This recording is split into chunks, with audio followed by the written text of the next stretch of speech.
Oke, jadi di sini pada hari ini saya akan menjelaskan terkait dengan review paper.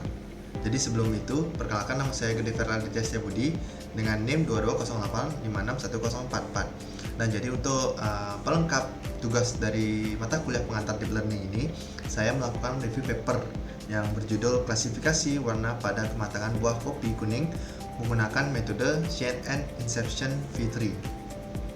Oke, langsung saja lanjut saja yang ke agenda, yang dimana agenda pada hari ini, penjelasan pada hari ini adalah yang pertama identitas paper, yang kedua abstrak, yang ketiga pendahuluan, yang keempat metode penelitian, yang kelima hasil dan pembahasan, yang keenam kesimpulan, yang ketujuh pendapat tentang paper, dan yang terakhir adalah potensi pengembangan. Jadi agenda ini juga sesuai dengan apa yang ada di struktur paper yang saya teliti, yang akan saya review. Baik, langsung lanjut saja ke identitas paper.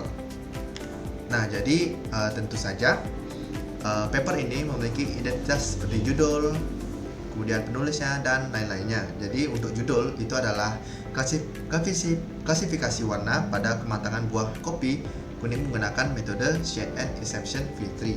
Dan untuk identitasnya, yaitu bisa kalian lihat sendiri adalah Ungkawa Dale Ai Hakim. Dan untuk tahun publikasinya adalah pada tahun 2023. Dan untuk nama jurnalnya itu adalah diterbitkan oleh Elkomika, yaitu Jurnal Teknik Energi Elektrik, Teknik Telekomunikasi, dan Teknik Elektronika. Kemudian untuk jenis jurnalnya itu adalah jenis jurnal ilmu komputer, yaitu lebih tepatnya adalah deep learning, karena kita sudah membahas tentang model jaringan saraf tiruan, yaitu Convolution Neural Network atau biasa juga disebut dengan CNN.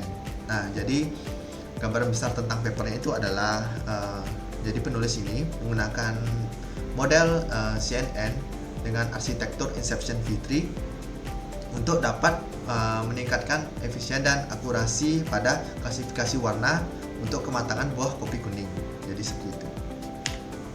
Kemudian langsung lanjut ke abstrak, yang dimana abstrak pada paper ini itu sudah membahas terkait dengan awal dari pembahasan paper, yaitu pendahuluan sampai ke hasilnya. Jadi pada awalnya itu disebutkan bahwa di abstrak sudah membahas tentang apa sih urgensi dari topik yang dibawa. Jadi disebutkan bahwa urgensinya itu adalah petani masih sering mengalami kesulitan dalam mengidentifikasikan kematangan dari kopi kuning ini, karena warna dari kopi matang ini dianggap sama dengan kopi yang setengah matang atau mungkin kurang matang. Jadi seperti itu. Jadi yang pertama, paper membahas menggunakan Convolution Neural Network atau CNN dengan arsitektur Inception V3 yang dapat meningkatkan efisiensi dan akurasi untuk klasifikasi warna pada kematangan buah kopi kuning. Nah, untuk kelebihannya itu yang sudah saya tadi sebutkan adalah sudah menunjukkan urgensi topik dan kendala dataset juga yang sudah disebutkan pada abstrak. Jadi bisa dilihat di sini bahwa penulis juga ada kesulitan dalam datasetnya, karena disebutkan bahwa datasetnya kurang dan perlu penambahan lagi sebenarnya, dan itu sudah ditangani dengan menggunakan data augmentasi dan lain-lainnya yang akan saya sebutkan nanti untuk detailnya ya. Kemudian ada pun kekurangan dari abstrak ini. Jadi sebenarnya abstrak ini tidak dijelaskan alasan kenapa metode itu dipilih secara spesifiknya, dan juga kesimpulan atau kinerja model yang belum ditegaskan secara eksplisit. Jadi apa sih peran dari penelitian ini ke depannya, jadi seperti itu. Itu belum disebutkan di abstrak, jadi itu termasuk kekurangannya. Kemudian lanjut ke pendahuluan, yang dimana pendahuluan sini juga sudah menyebutkan urgensinya seperti pada abstrak tadi. Dan kemudian jadi di sini dijelaskan bahwa urgensinya adalah petani kesulitan membedakan kematangan kopi kuning dibutuhkan, dan oleh karena itu dibutuhkan sistem klasifikasi otomatis yang berbasis warna. Kemudian juga metode sudah jelas, tetapi menurut saya itu masih terlalu teknis, karena penjabaran tentang metode ini sebaiknya dipindahkan ke bagian metode. Kemudian menurut saya juga tinjauan pustaka dan celah risetnya kuat, karena penulis juga sudah menyertakan studi-studi sebelumnya dan mendekatkan kurangnya penelitian spesifik pada Inception V3 untuk kopi kuning ini. Jadi sangat relevan untuk dibahas pada saat zaman ini, seperti itu. Kemudian masuk ke metode penelitian, bagian yang paling menarik. Baik, di metode penelitian pasti yang pertama itu ada objek penelitiannya apa. Jadi objek penelitian ini adalah objek yang nantinya akan dipakai untuk data latih, untuk melatih model agar bisa mendeteksi klasifikasinya, dan juga nanti akan dijadikan input dan outputnya. Nah, jadi pada penelitian ini objeknya yang akan digunakan adalah buah kopi kuning yang disebut sangat unik karena saat matang itu berwarna kuning, bukan merah seperti kopi pada umumnya. Dan ada pun juga klasifikasi objeknya yang dibagi menjadi 3 kelas, yaitu kelas mentah, kelas setengah matang, dan juga kelas matang. Kemudian apa sih metode yang akan digunakan? Jadi sesuai dengan judul, metode yang akan digunakan itu adalah CNN Inception V3. Nah, jadi mungkin ada beberapa dari kalian yang akan masih asing dengan CNN dan Inception ini, yang nanti akan saya jelaskan. Langsung lanjut ke CNN atau Convolutional Neural Network. Itu adalah jenis jaringan atau mungkin model dari deep learning yang dirancang untuk mengenali pola dalam gambar. Jadi CNN ini fokusnya pada gambar, jadi klasifikasi gambar ya. Nah, di sini juga ada arsitektur CNN yang biasa digunakan, dan yang pertama itu ada input, yang dimana input ini adalah proses untuk memasukkan gambar yang akan diproses nantinya di ekstraksi fitur. Kemudian di ekstraksi fitur ini ada konvolusi, ReLU, dan pooling. Mungkin saya akan jelaskan terkait dengan konvolusi terlebih dahulu. Nah, konvolusi ini adalah seperti kaca pembesar yang akan mendeteksi fitur-fitur apa yang ada di gambar tersebut. Mungkin seperti pada buah itu ada tekstur, warna, dan lain-lainnya. Kemudian ada ReLU, yang dimana ReLU ini fokusnya adalah untuk membuat agar model itu bisa belajar lebih kompleks lagi. Kemudian ada pooling. Nah, pooling ini prosesnya adalah mengkompres gambar agar nanti prosesnya bisa lebih ringan lagi tanpa menghilangkan fitur-fitur yang penting. Kemudian ada juga fully connected layer. Nah, di sini adalah tahap klasifikasinya, yang dimana nanti objek ini akan ditentukan kelompok mana dia akan masuk. Kemudian ada outputnya yang akan nanti memprediksi hasil dari gambar tersebut masuk kemana, seperti itu. Mungkin lanjut ke Inception V3, yang dimana Inception V3 ini adalah salah satu tipe atau varian dari CNN yang sangat sangat bagus karena memiliki struktur yang memungkinkan komputer untuk melihat gambar dengan cara yang lebih detail lagi dan efisien. Dan adapun proses-proses dari Inception V3 ini, jadi ukuran filter berbeda-beda. Jadi Inception V3 itu akan mencari pola gambar dengan berbagai ukuran sekaligus. Mungkin 1x1, 3x3, 5x3, yang nanti akan bisa melihat detail kecil dan besar dalam satu waktu. Kemudian juga Inception V3 ini lebih efisien, yang mungkin bisa dirancang agar prosesnya lebih cepat dan ringan, tapi juga tetap akurat. Kemudian juga Inception V3 ini juga dapat berfungsi untuk mencegah overfitting, yang menggunakan teknik seperti dropout agar model tidak sekadar menghafal data latih, tapi juga bisa bekerja baik dengan data yang baru, seperti itu. Lanjut saja ke augmentasi. Nah, di penelitian ini juga ada proses augmentasi. Nah, jadi disebutkan bahwa datasetnya itu masih sangat sedikit.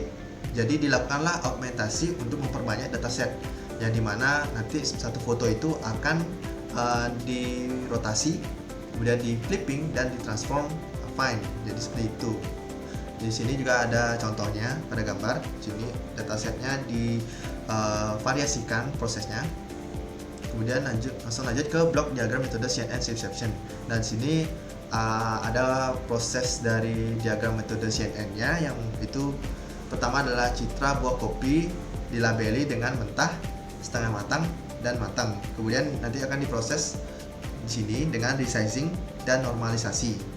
Kemudian yang kedua itu data dilatih menggunakan arsitektur Inception V3 untuk mengenali pola kematangan buah kopi, dan nanti akan dimasukkan ke testing, digunakan metodenya proses dari perhitungnya itu akan digunakan di testing. Kemudian citra uji yang berbeda dari data latih diproses untuk menghasilkan prediksi label guna mengukur akurasi dan generalisasi model, seperti itu.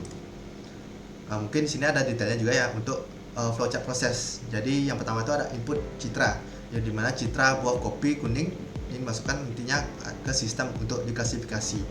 Kemudian ada juga pre-processing yang meliputi rescale, C-range, dan zoom range yang nantinya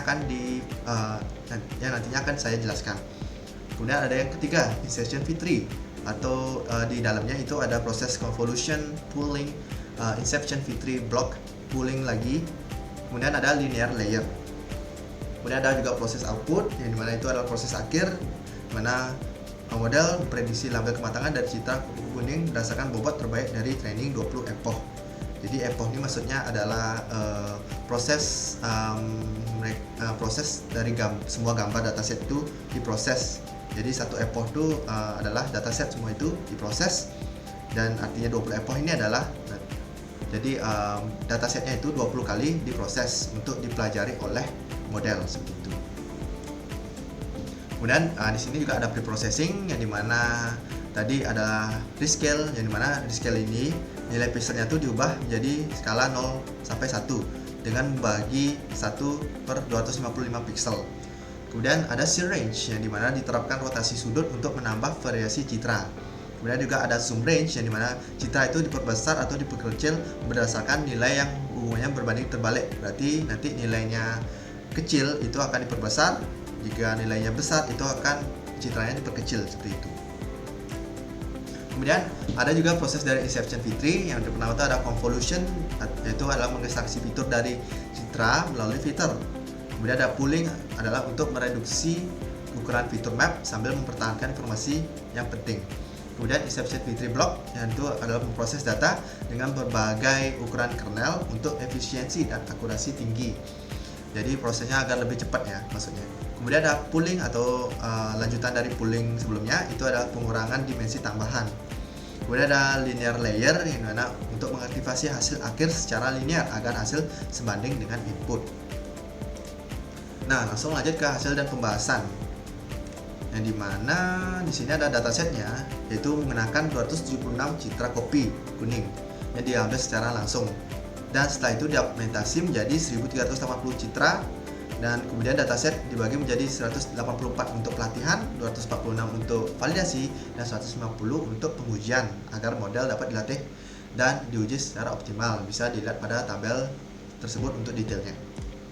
Kemudian ada pengujian kinerja sistem, yang dimana training menggunakan 184 citra selama 20 epoch yang sudah saya jelaskan sebelumnya epoch itu. Kemudian dengan akurasi pelatihan mencapai 97%. Kemudian ada validasi menggunakan 246 citra untuk mengevaluasi performa selama latihan. Kemudian testing menggunakan 147 citra uji dari 3 kelas yang tadi saya sebutkan, yaitu ada mentah, setengah matang, dan matang. Kemudian hasilnya itu akurasi yaitu senilai 92%. Jadi kesimpulan, Inception V3 ini juga mampu mengekstraksi fitur citra dengan baik melalui kombinasi konvolusi dan pooling. Kemudian lanjut ada hasil pengujian sistem CNN dari Inception V3 ini, yang dimana grafik akurasi yang di kiri ini menunjukkan peningkatan konsistensi, menandakan model belajar dengan baik tanpa overfitting. Nah, seperti kalian lihat itu tes training akurasinya itu sama dengan sebanding lah ya, sebanding dengan validation akurasinya, sehingga artinya tidak terjadi overfitting. Overfitting itu adalah ketika data validation itu maksudnya data training itu akurasinya malah lebih tinggi dibandingkan dengan validation. Dan jika pas data validation itu adalah data ujinya ya, maksudnya data yang baru. Jadi training ini ada data yang dilatih, itu digunakan lagi untuk mendeteksi, dan validation ini digunakan untuk penguji ini objeknya digunakan pada data yang baru. Jadi mungkin itu maksudnya. Jadi jika data trainingnya itu tinggi, maka validation akurasinya juga harusnya tinggi sehingga tidak terjadi overfitting, seperti itu. Kemudian graphic loss menunjukkan penurunan signifikan pada data training dan validasi, menandakan kesalahan model semakin kecil dan convergen, seperti pada grafik yang di kanannya. Kemudian grafik menunjukkan pelatihan berjalan optimal dengan generalisasi yang kuat dan tanpa gejala overfitting atau underfitting juga, seperti itu. Kemudian ada juga pengujian data testing CNN Inception V3 ini. Yang pertama ada akurasi sempurna pada kelas setengah matang, tidak ada kesalahan klasifikasi pada kelas ini. Jadi bisa dilihat pada grafik ini kelas setengah matang itu tidak ada kesalahan sama sekali. Kemudian kesalahan terbanyak ada pada kelas mentah, yaitu sebanyak 8 citra mentah. Sini ada kesalahan. Kemudian diklasifikasi matang, seperti itu. Dan di sini juga ada kesalahan pada kelas matang, itu mungkin jumlahnya 1. Nah, dari sini bisa dilihat bahwa kemungkinan ada kemiripan visual yang menjadi faktor kesalahan antara kelas mentah dan matang, karena tadi sebelumnya sempat dilihat bahwa disitulah paling banyak ada kesalahan, seperti itu. Langsung lanjut ke kesimpulan, yang dimana kesimpulannya itu adalah menurut saya itu sudah menyimpulkan hasil utama dengan baik. Jadi penulis itu menyatakan keberhasilan implementasi CNN Inception V3 dengan disebutkan akurasinya yaitu 92% untuk klasifikasi 3 tingkat kematangan kopi kuning ini. Kemudian ada pun parameter pelatihan yang disebutkan itu sudah jelas, termasuk jumlah epochnya berapa. Di sini kan disebutkan 20. Kemudian batch size-nya di sini juga disebutkan 32, optimizer dan learning rate juga sudah disebutkan, bisa dilihat pada di bawah ini. Kemudian yang digunakan dalam pelatihan model. Kemudian juga kurang menyoroti dampak praktis dan sarana pengembangan. Nah, ini merupakan kekurangan menurut saya. Jadi kesimpulan ini menurut saya belum membahas manfaat sistem bagi pengguna, misalnya petani. Nah, kan nantinya itu bagaimana sih sistem ini akan digunakan, seperti itu belum dijelaskan kan, dan juga belum memberikan arahan untuk penelitian lanjutannya. Jadi misalnya kayak mungkin saran dari penulis apa sih agar nanti bisa ditingkatkan lagi sistemnya, seperti itu belum dijelaskan di kesimpulan. Kemudian mungkin pendapat dari saya tentang paper ini, dari kualitas penjelasan dan evaluasi model terlebih dahulu. Jadi penelitian ini menurut saya dijelaskan dengan jelas dan runtut dari alur-alur prosesnya yang dijelaskan di paper, dan detail teknisnya sudah lengkap juga, yang dimana dataset itu sudah dijelaskan dengan detail, terus alurnya sudah dijelaskan dengan detail dan lain-lainnya. Namun menurut saya masih kurang dalam evaluasinya karena tidak ada menyertakan confusion matrix yang digunakan untuk evaluasi yang lebih detail lagi untuk setiap kelasnya. Dan kemudian juga ada bahasa dan penulisan, yang dimana istilah asing ditulis, menurut saya istilah asing ditulis dengan tepat dan mudah dipahami. Namun menurut saya itu masih ada kalimat-kalimat panjang yang sebenarnya bisa diperpendek lagi, dan pengulangan yang bisa disederhanakan lagi untuk mengefisiensikan isi dari paper, seperti itu. Lanjut ke potensi pengembangan, menurut saya di penelitian ini harusnya bisa menambahkan epoch lagi, misalnya jadi 25, untuk meningkatkan pembelajaran model agar akurasinya lebih tinggi lagi. Tetapi bisa dipantau lagi overfittingnya, apakah terjadi overfitting atau tidak saat epoch jadi 25. Kemudian tambah citra asli untuk mengurangi ketergantungan pada data augmentasi dan meningkatkan generalisasi. Jadi fokus untuk menambahkan citra aslinya dan tidak berpatok dengan augmentasi, seperti itu. Kemudian tambahkan coefficient matrix untuk evaluasi yang lebih detail lagi pada setiap kelasnya, sudah seperti yang saya sebelumnya jelaskan. Kemudian yang keempat itu adalah kembangkan sistem seperti sistem Android atau iOS agar dapat digunakan langsung oleh petani di lapangan nanti, seperti itu. Baik, untuk presentasi mungkin sampai sini saja untuk review papernya, dan sebelumnya saya mohon maaf jika saya ada salah kata atau mungkin salah menyebutkan. Dan di sini saya harap tidak hanya saya saja yang bisa belajar terkait dengan mungkin CNN, Inception atau dan lain-lainnya juga. Di proses penelitian ini sudah sangat lengkap menjelaskan terkait dengan prosesnya seperti augmentasi, overfitting dan lain-lainnya. Itu saya harap kalian bisa memahami dari penjelasan yang saya sampaikan, dan Baik, sampai situ saja. Terima kasih sudah menonton.